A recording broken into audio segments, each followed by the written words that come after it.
Mina Kimes is the nothing personal word of the day. It's a Samson sit down, and I've been trying to sit and meet with Mina for a very long time. And Mina, thank you so much for taking the time and for joining us here today. The audience has been waiting to hear from you.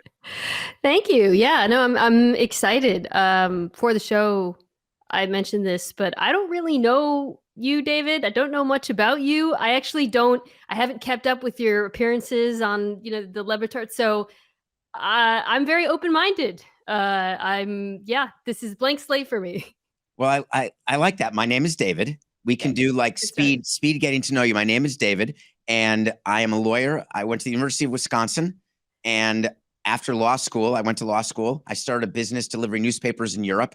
Then I went to Wall Street when the internet started and people didn't want newspapers anymore. Spoiler alert, they still don't. And then from Wall Street, I helped my then stepfather buy the Montreal Expos, and he asked me to help run the team. And I did that, ended up for 18 years, ran the Expos and the Marlins after he wasn't my stepfather anymore, still did it. And then Derek Jeter bought the Marlins and said he would like to run the team without me. And I immediately joined CBS after meeting with and signing with UTA. I joined CBS, started Nothing Personal with Matthew Coca, and now Nothing Personal is part of the Dan Le Batard network. And that is my quick story. Where in Wall Street did you work? Morgan Stanley. Okay. And what years were those? 1996 to 1999. Okay. I always, I'm sure you know this about me. I started my career covering Wall Street and finance, and I remain fascinated. I still probably read more business journalism. I read a lot of sports journalism too, but I still keep up with business journalism. And back when I was, and I still read a lot of books about it. When I was a reporter, I loved reading books about Wall Street in the 80s and the 90s. And there's some of those classics. I think Barbarians at the Gate is right behind me, which is one of my favorite books. And I always recommend to people. Have you ever read it? Yes, you chose that to be in your studio, your home studio. I like that. We can talk about that. When people ask me what Wall Street was like, I say it was like Wolf of Wall Street, except there was no Leonardo DiCaprio, there was no Margot Robbie, and I did not ever toss little people into a Velcro target. Other than that, it was pretty similar in terms of what we were doing. We were making a lot of money, and we were helping other people make a lot of money. What I did was concentrated equity positions. I would help diversify people's portfolios. Let's say a Mark Cuban would get a ton of Yoo-hoo from Broadcom and then diversify. Instead of having one stock for 10 billion, you can have 100 stocks. And well, that's not so bad. You could have been in junk bonds. You could have been in I was not in any one of the mortgage guys. Yeah, you're fine. I don't want to say I didn't make money, because I did. But I've never had a problem. If you're making other people money, then it's okay to make money yourself. I don't like the people on Wall Street, the Jordan Belfort types, who made money with reckless indifference toward other people making money. That never interested me. Making rich people richer, I was perfectly fine with. And making people who had never had any wealth but had built a company and then came into all this money, helping them do their trust and estates and learning things they never learned. That's how I really cut my teeth in Wall Street. Got it. Yeah, it was quite an education for me, because I didn't have any interest in working in finance. I didn't even study economics in college, but working at Fortune magazine, covering investing, the markets, then ultimately becoming an investigative reporter. A lot of it was learning about not just micro, macroeconomics, but investing, just generally principles on the job.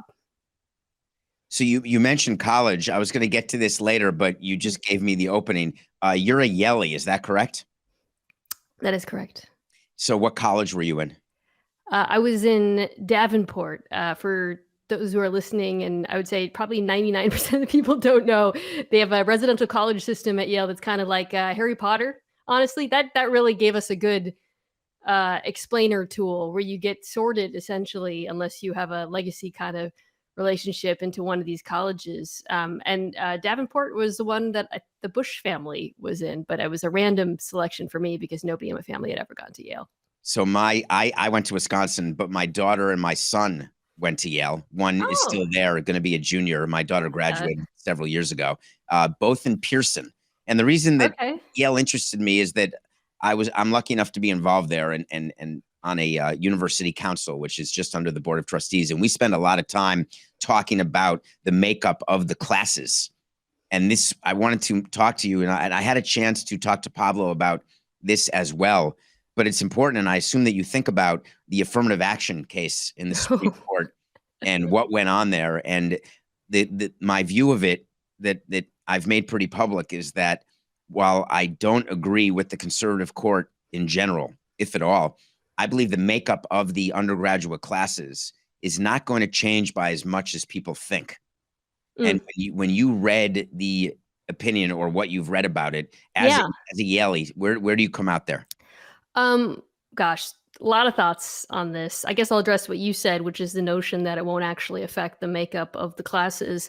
I think for a school like Yale or Harvard, and by the way, it's really a small sect of American universities that are going to be affected by this at all, which I think bears mentioning at the top of every discussion when we bring this up. Like it's the tiniest, but of course, these schools not only occupy a large, like a big role, a big space in the public imagination, but do have a disproportionate impact on people in power. Or I guess it's not impact, but so much it funnels, right?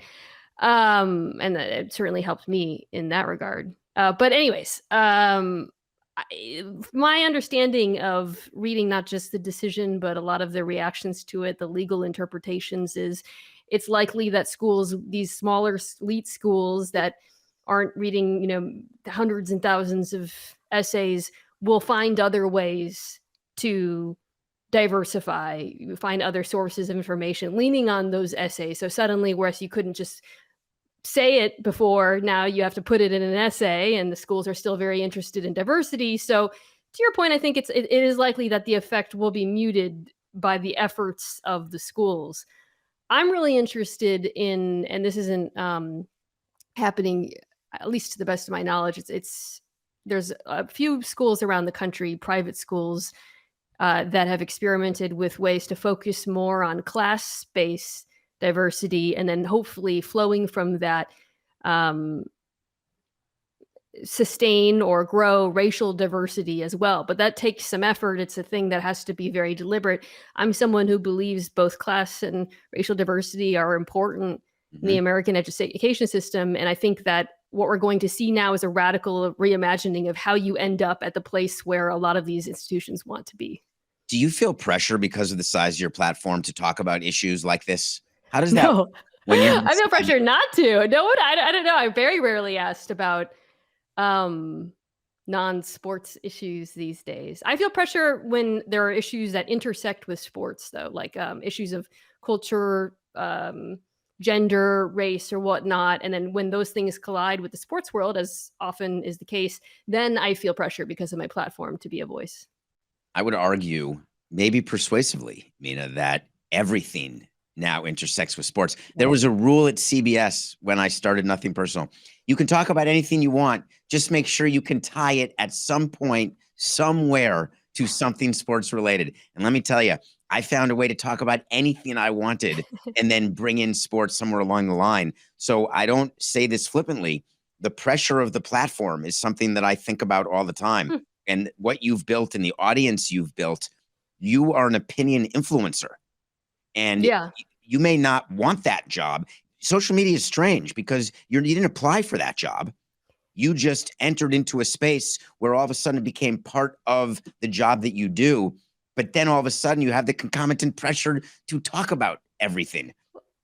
I'd love to hear your thoughts on this as someone who's you've embraced this role, or it's kind of a later career shift for you.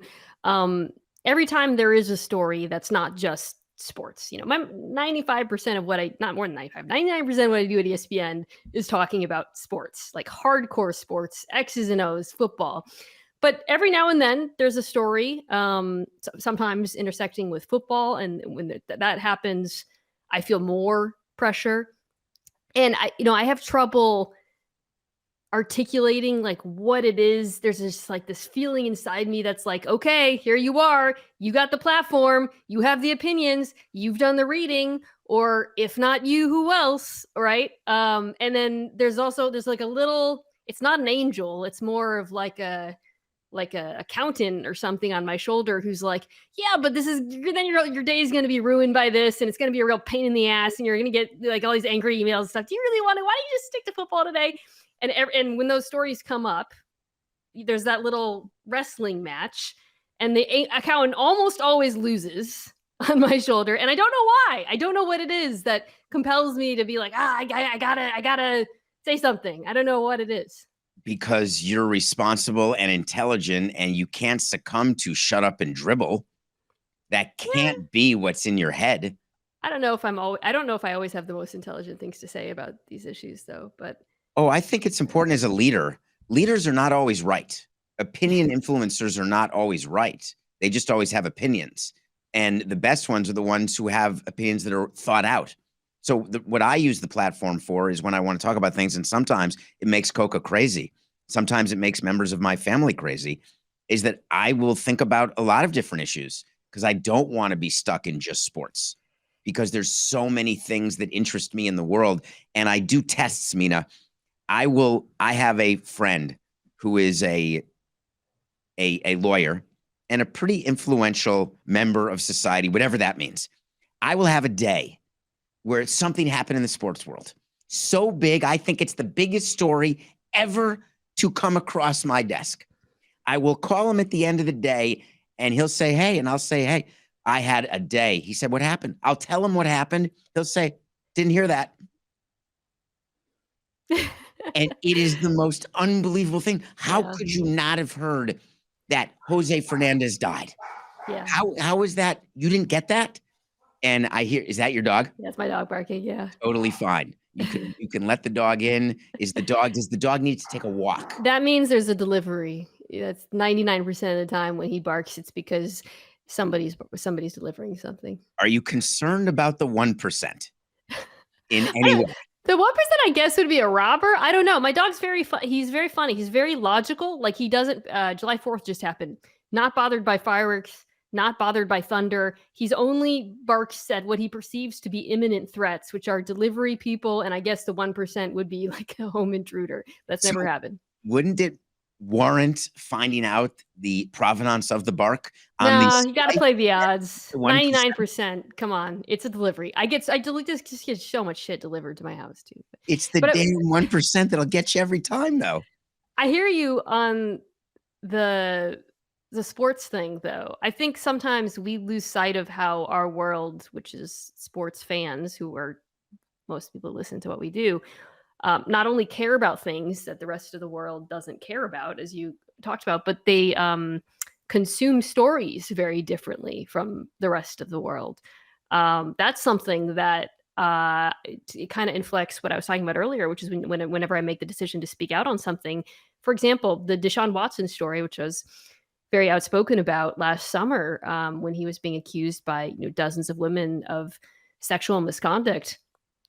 In the sports world, when I would speak out about it, there'd be like a lot of blowback. You'd see people defending him, Browns fans. If you took that story and brought it into the rest of the world, people were stunned.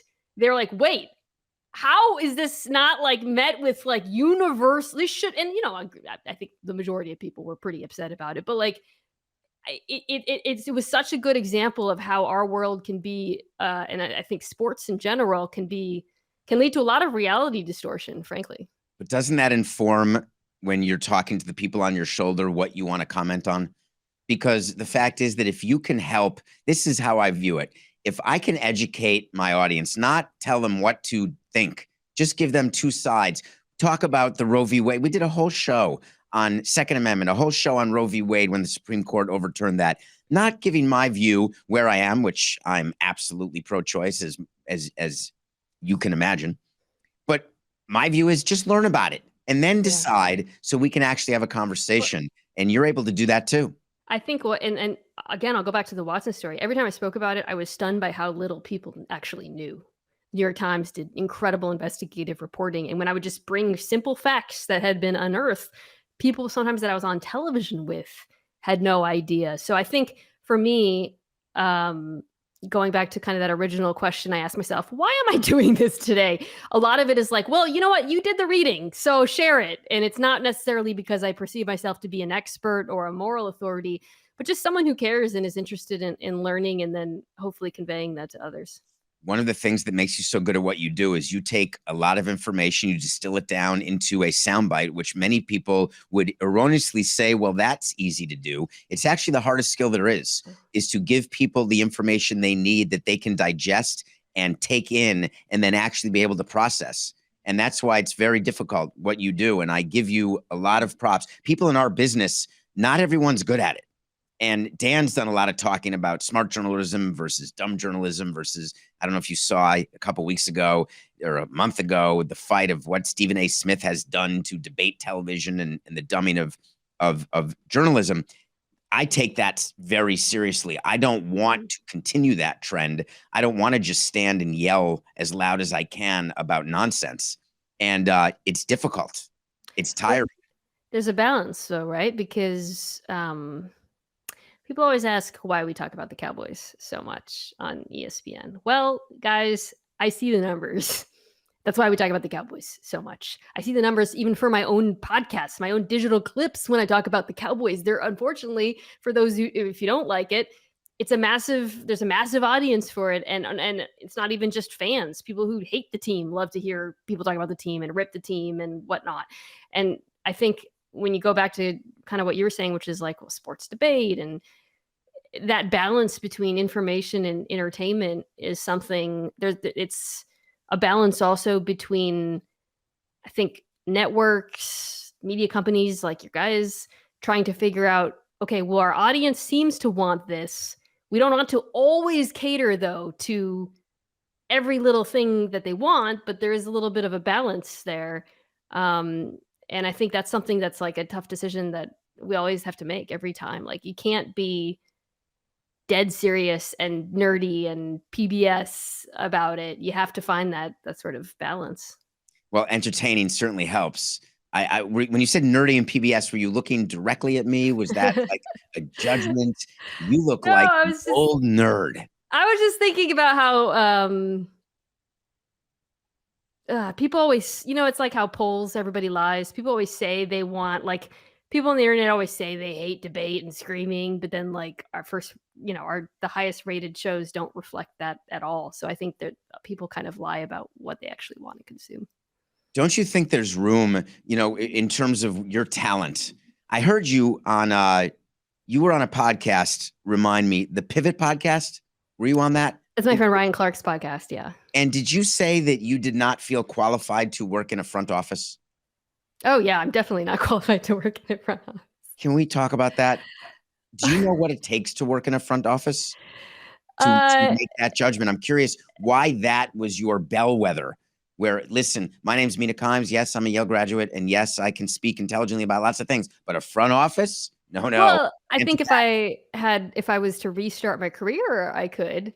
But I think the idea that I could just go from my current job laterally to a high-ranking job running an NFL team, I would be skipping over so many steps in learning how to do all of the small things, managing the cap, negotiating contracts, evaluating all that stuff. I've not done that. So it's not me trying to be to convey false humility.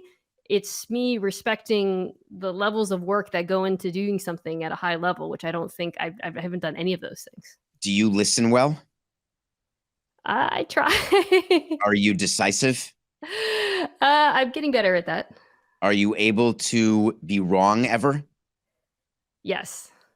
You may work in a front office. Okay. Maybe after a few years of working my way out. Imagine if you were offered a job as a GM. What would you say? I guess I could tell you, as president of a team for all those years, I was brought in to be president. I had been on Wall Street, had run a company, but I'd not run a baseball team. I'd run a different kind of business where the product was not baseball players. And I was brought in to run a baseball team. I did a lot of listening and I got more experience as the years went on. Way different at 40 than I was at 30. Way different every day. And so really what it took, if you ask, and people have asked me for years about the qualities that were needed, and it was listening, and it was understanding that you may be wrong, and it was earning the respect of the people around you by acknowledging what you don't know. And you would be able to go in, and what's wrong with saying you don't know how to manage the cap? You'd have someone around you who does, but you'd be the decision maker. I generally feel like I don't want to do things that are unearned. That's just a personal, like a outlook on life, I Whose guess. decision is that? Is that yours? Yeah, and I let me put it this way: if someone like me, who had all of my qualities, went in at that type of level we're talking about, I would not think it was a good decision. So it's not like I'm applying an undue standard to myself here. And what you were describing earlier, by the way, going from working in finance to being the president of a team, that doesn't strike me as that dramatic of a leap, even if it's a different industry. We're still talking about financial skills, a lot of the business ops stuff, not that much of a leap. Going from being a talking head about football to running a team, I actually think is a very dramatic leap. I am not trying to be humble. I am being 100% honest about what I personally think it takes to be good at the job. I think people who are good at that job have worked their way up. Yeah, so Didn't you make have the to do leap that from first. finance to now? Aren't you the lead NFL analyst? The underpinning of my job going from being a financial journalist to being a sports writer was the same, which was reporting, structuring stories, investigative work. In many ways, it's more similar to what you described, going from being a business person to being a business person in a different industry. It's all about the tools that are the same, even if the field is different. My belief is that the tools it takes to do what I do are very, very different from the tools it takes to run a football team. So you'd be surprised how important it is to know how to be front facing, which is you have great practice in that. That I can do. I can do that. I can do the press conferences. You'd be shocked. Actually, what part of Nothing Personal, really what keeps it going and what has grown it from the first episode where only my mother listened to now what I consider to be successful and still growing, is that we'll break down press conferences and statements that are made by people doing the job that I used to do. And they're so bad at it. Yeah. When you're interviewing someone, are you thinking to yourself, oh my God, are you really saying this? Do you give them a chance to get out of it, or do you make them go deeper? Well, when I don't really do interviews anymore, but when I was a writer, it was mostly athletes. And for me, they were so rarely about like, I'm going to catch them or I'm going to expose. It was just like, how can I try it? Like the goal was always to show the world what it's like to be around this person, because the great thing about covering professional sports is people are already interested in Von Miller or Jalen Ramsey or whatever, but they don't know that much about them. They don't actually know that. So I viewed myself more as a conduit. Like I was just like, okay, let me try to like show the world this. What you're describing though, judging. It's not gotcha journalism. It's I can't believe what you're saying right now. You're not properly media trained. And it's not your job to tell the athlete to stop talking. It's not your job to tell the team president or owner to stop talking. Well, so my job is just to criticize them now or to so like I said, I don't interview them anymore, but we'll play the coach talking or the GM or whatever. And then I get to come on screen and say why it was bad or good. And yeah, I'm constantly shocked, especially because there's so many own goals. Like there's so many moments where it would be so easy. I think about this watching every time I see Rob Manfred talk. I mean, that's your field, not mine. I'm far from an expert, but every time I watch him, the most active part of my brain is the editor. And I'm thinking, here's what you should have said. Here's what you should have said. And I'm like, what do you do? Like it's like the stepping on a rake. Like, I'm like, you don't have to say any of this. It would be so much easier. You're making this so hard on yourself. And I feel that way a lot about people in power in sports. There's a lot of that. I love that expression. I may use it from now on. I've never used it before. Stepping on a rake. And obviously what I'm picturing is you step on the rake and then the top of the rake hits you in the head. Yeah. I never heard that. That's hilarious. Meaning, yeah, it's like Sideshow Bob does it. I'm totally stealing that from you. But he does it so much. It explains. So it's not just Rob, and I'm not defending Rob because he's had his PR issues. It's pretty much every commissioner has problems with that.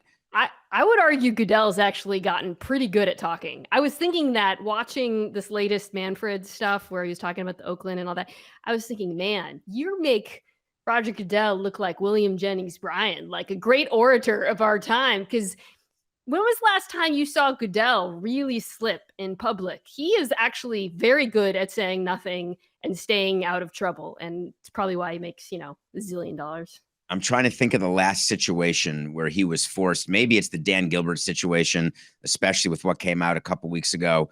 The just what's going on with the email leaks and everything else. What is interesting is that what Goodell had to do with Snyder, I found that it wasn't as trained a message as it could have been, and I did find that he got in trouble for that. But maybe you didn't, and you're closer to it than I am. But I had some words to say about that. I've been very critical of him, the NFL, everything surrounding the handling of Snyder, really letting him, have undue influence over his punishment, all of that. I think that the NFL has largely escaped scrutiny. It has the vast majority of the public ire has been directed towards just Daniel Snyder, who everyone hates, right? And not the NFL. And, every now and then people say, yeah, it's kind of messed up that they didn't publish the initial report. But for the most part, I think Goodell's really escaped heavy criticism. And I just think he is very careful about putting himself in positions to not make himself the story. Do you think that he skated on the CTE issue? Gosh, well, you mean like from 2010 or so, or until recently? The original, and it still comes up because there's still some stories from time to time about how the proceeds are being divided and paid out. You had the big story that we covered, Coke, I can't remember when it was, about how they had different levels of race norming. It's that was a major issue that the NFL stepped in. And do you view them as having skated through that? I think that over the last 5 years, the public's appetite for those stories has declined. And that is why the NFL has escaped scrutiny. It's not because, you could argue journalism, like we in the media should be more focused on. There's been very prominent NFL players who have committed suicide over the last few years. There has been some pretty gruesome stories, but I personally feel that, and I say this with resignation, and I do my best to bring them up. And obviously with the Tua Tagovailoa story last year, this came up again a bit more, but there is a great deal of public fatigue around talking about CTE in football, as well as the perception. And I think there's some accuracy to this. Before there was a massive cover. This was a massive scandal with the NFL and their handling of it, and everything. They covered everything up. Everything they up. Knew everything. Yes. So I think now at this point, there's this feeling that it doesn't really compare to that. Like every time there's a new story, whether it's about the race norming or their handling of vets or retirees or, new guys in the news, it's a mixture of the belief, and I think some of it is correct, that the NFL isn't like covering things up the way that they used to, but also there's a lot of public fatigue around talking about CTE, which is sad. What's even more sad is it's not just the CTE. Generally, the public, we love the violence of the NFL. We love the violence of MMA, UFC. We love hockey fights or crashing into the boards. And it doesn't matter because we don't have to live with Jim McMahon now, who can't talk and can't communicate with anybody because he's absolutely not who he was. That's not in our conscience. And that's the part that I struggle with, because while you said, and we agreed, debate television, audience likes it. I talk Cowboys, numbers go up. I make more money. I get bigger audience. I'm going to talk Cowboys. If people don't want to hear about Jim McMahon, then I don't have to talk about him. And if I don't talk about him, you don't talk about him, guess what? He doesn't exist. And this goes to what we were kind of talking about at the very beginning, which is that little calculus that you do. Because, I talked about the personal cost of it, right? Like, you get the angry emails and the threats and whatever. But, if I talk about Dan Snyder or Deshaun Watson or whatever for 15 minutes on my podcast, it's probably going to do worse numbers, frankly, right? And I see that. And when I have to do that math, I decide not to care. And I think that's something, we in the media have a responsibility every now and then to kind of take our lumps in the pursuit of something more important than getting more attention. What if we split the lumps? And let me explain what I mean, because I've spoken to Dan about this concept. You're concerned about your numbers. I'm concerned about my numbers. You acknowledge the fact that when you talk about certain topics, your numbers go down, yet you've got a voice in your head that says, this seems important to talk about, but it's going to cost me. What if we had a union of podcasters, of smart people who have platforms and audiences, and we got together to basically promise that we would talk certain issues, even to our detriment, but we would split the downside? Yeah, I think we would have a lot of scabs. And look, I want to give my audience credit too, because I'm like, I know that the numbers will be worse, maybe, but I do hear from a lot of listeners and viewers that they do really value it, and it really does. They view it as part of the total package, and it's part of what makes them comfortable with the fact that they watch football and they're listening to a football podcast twice a week, knowing that there is at least a moral core, I guess, or somebody who wants to at least try to engage with things bigger than football when the right moment arises. So it's not entirely, sacrificial or whatever. There's a full picture.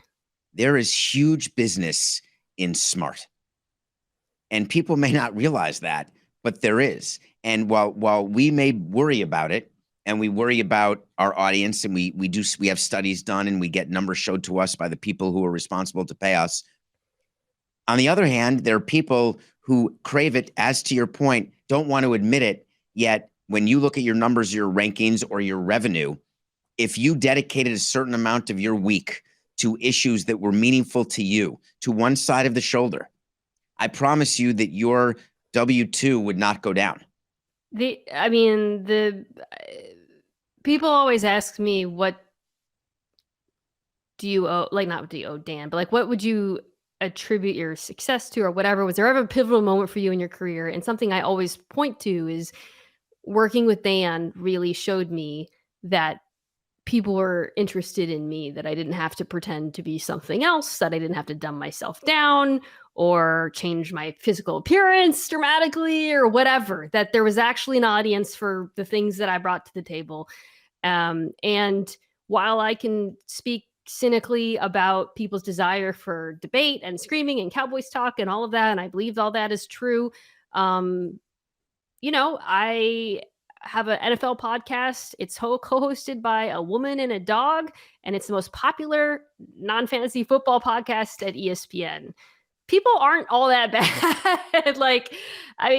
Football fans really crave something different, and I try to remind myself of that as well. Like, you do have to give. There's a very long-winded and self-aggrandizing way of saying, I agree with you. We need to give listeners credit. Would you describe Dan Le Batard as your greatest mentor in your career? I think in what I do now, because I had mentors when I was an investigative reporter, all of whom now work at ProPublica, who were very big, important mentors to me when I was a journalist. But I think in terms of, being an analyst and opinionator, particularly, working with him, not only was it important, but it came at a really pivotal point in my career because it was very early on in that shift for me. So there was something that happened a couple of weeks ago too, when the New York Times closed its sports department. Yeah. And it's part of what happened when they purchased The Athletic. And the Los Angeles Times decided that they were not going to do box scores or gamers anymore. And I've been speaking to all journalists I can since then, young and old, trying to understand. And I have let me disclose that I have a personal stake in this.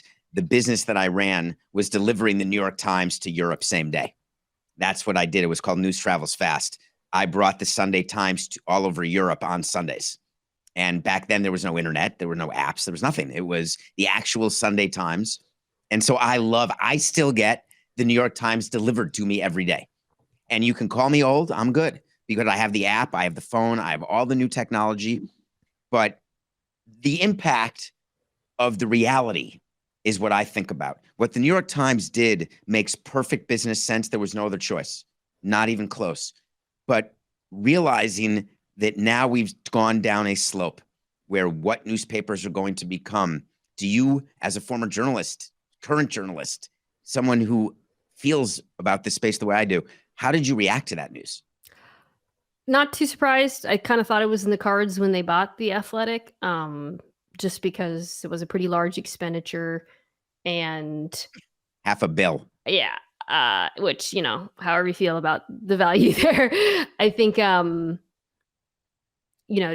bought it. They bought hundreds of sports writers. So, I think it seemed natural to me that they would probably look at their own desk and wonder if there were a merger possibility, anything duplicative, whatever. I think people point to it as being part of this kind of larger trend of sports desks around the country shutting down, shrinking, and that's certainly true. But The Athletic also, those were hundreds of jobs that didn't exist before, or they were parts of those sports desks shutting down. So I think it's a little bit more of a complicated story than just the death of local journalism, because the creation of that entity itself was an expansion of sorts. There's a union aspect to it, which complicates the issue. Yeah, I mean, and that's that. You mean The Athletic can't make money? So, right. Yeah. The Athletic money. I feel like right now there's still such an appetite for sports journalism, like local sports writing and beat reporting and analysis, but nobody is quite sure exactly not just how to monetize it, which obviously, but also how to structure it. What are do people want a local news desk? Do they want someone who's going to practice every day, or would they rather have a national NFL writer who's doing analysis on the team? I feel like that's something that's still being sorted out at the moment, frankly. 15 years ago, I sat in front of the Miami Herald and the Fort Lauderdale Sun-Sentinel and asked them why they were not traveling writers anymore. And they went through the numbers. The expense of sending beat writers on the road to 80 games, it's hard to be a beat writer in baseball. It's every day there's games. And we went through the math of it, and it's hard to argue with numbers. You can do it with this special feeling you have inside for the good old days, the feeling of nostalgia, but the numbers don't lie. And what The Athletic tried to do is replace an area where there had been a complete retraction of how business was done. The New York Times comes in, buys, then realizes, wait a minute, we can't make money. No wonder all the papers stopped traveling their writers, because the appetite for this type of press has gone away. That's where I disagree with you, though. I don't think that the appetite has gone away. I think that companies still haven't figured out how to monetize it and structure it. I mean, the amount of people who consume sports news has not shrunk. The problem is it's been just split up among so many different platforms. There's the social media component of it as well. There's the fact that certain platforms are giving away, certain platforms are charging. Everything's a fucking jumble right now in terms of payment structures, but the appetite is still there. When you look at the amount of people who listen to sports podcasts, who read local sports coverage, the numbers are still high. The problem is technology, frankly, and the fact that a lot of these companies still haven't figured out exactly how to structure it all. But it used to be that if I wanted to score, I had to call. Okay. The appetite for scores has gone away. I'll give you that. 976-1313. When I was young, you would call and they'd update every 2 minutes. Then Headline Sports started, Jerome Jurenovich, Vanneral Wright, and you could get it at 20 and 50 after the hour. Local news, 11:25 to 11:30. Paper the next day, in a pinch, you'd wake up and see the paper to see what your team did. It's gone. Yeah, what's gone is you needing someone, and this is like a bigger story with sports television and Sports Center and all that as well. And a big part of the reason why analysis and debate shows have become so prominent, right? You don't need someone to tell you what happened anymore. However, as sports fandom has continued to grow, you see the numbers for people consuming live sports, the appetite for explanation, for color, for fleshing that out, that has not gone away. I agree. So I think the problem right now is that transitional phase. And then again, figuring out how to monetize people who can actually explain, illuminate, get you inside things. That's still there. People still want it. But They beat just did a really reporters bad job of adjusting. used to be who you got your information from. You don't need that. Now it's not. They don't get the scoops anymore.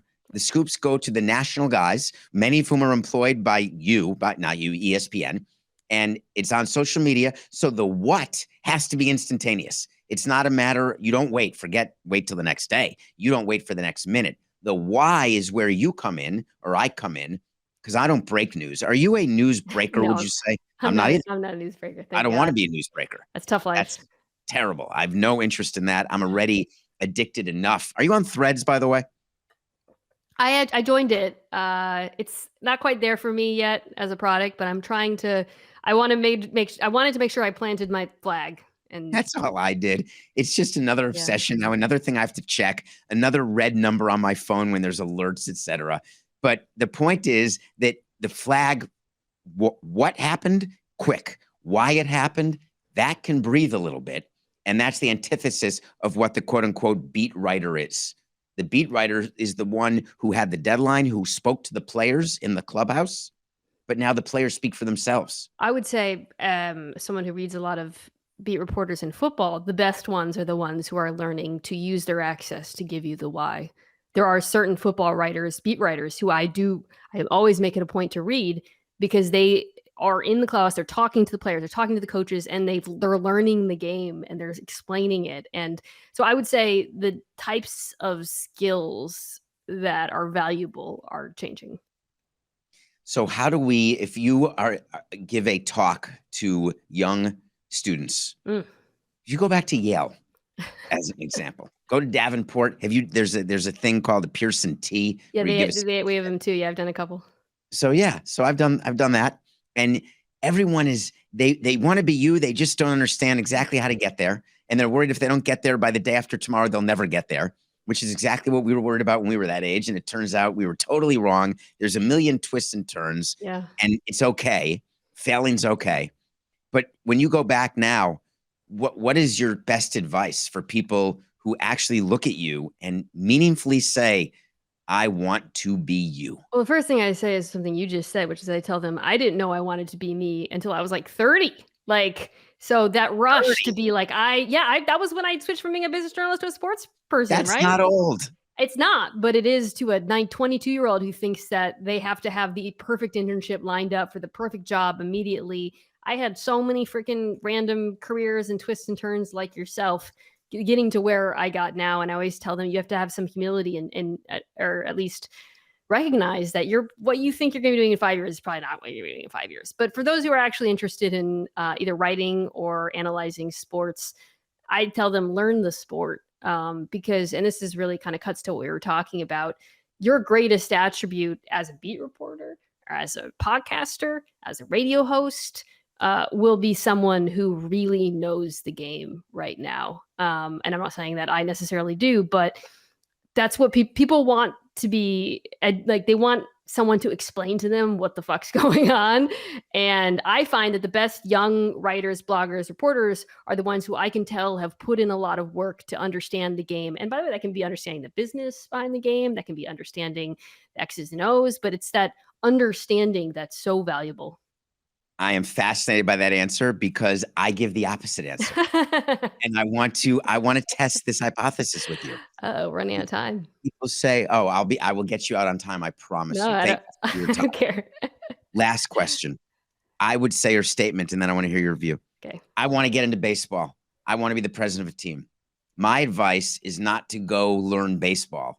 My advice is, if you want to go to law school, that's what I did. If you want to go work in lacrosse, if you want to go work in football, if you want to go work in soccer, take a job, any job, be the best at that job, and you will learn skills that you'll be able to apply as your road circuitously leads to wherever it leads to, because 90% of the people who say they want to be me, if they knew what I did, they wouldn't want to be me anymore.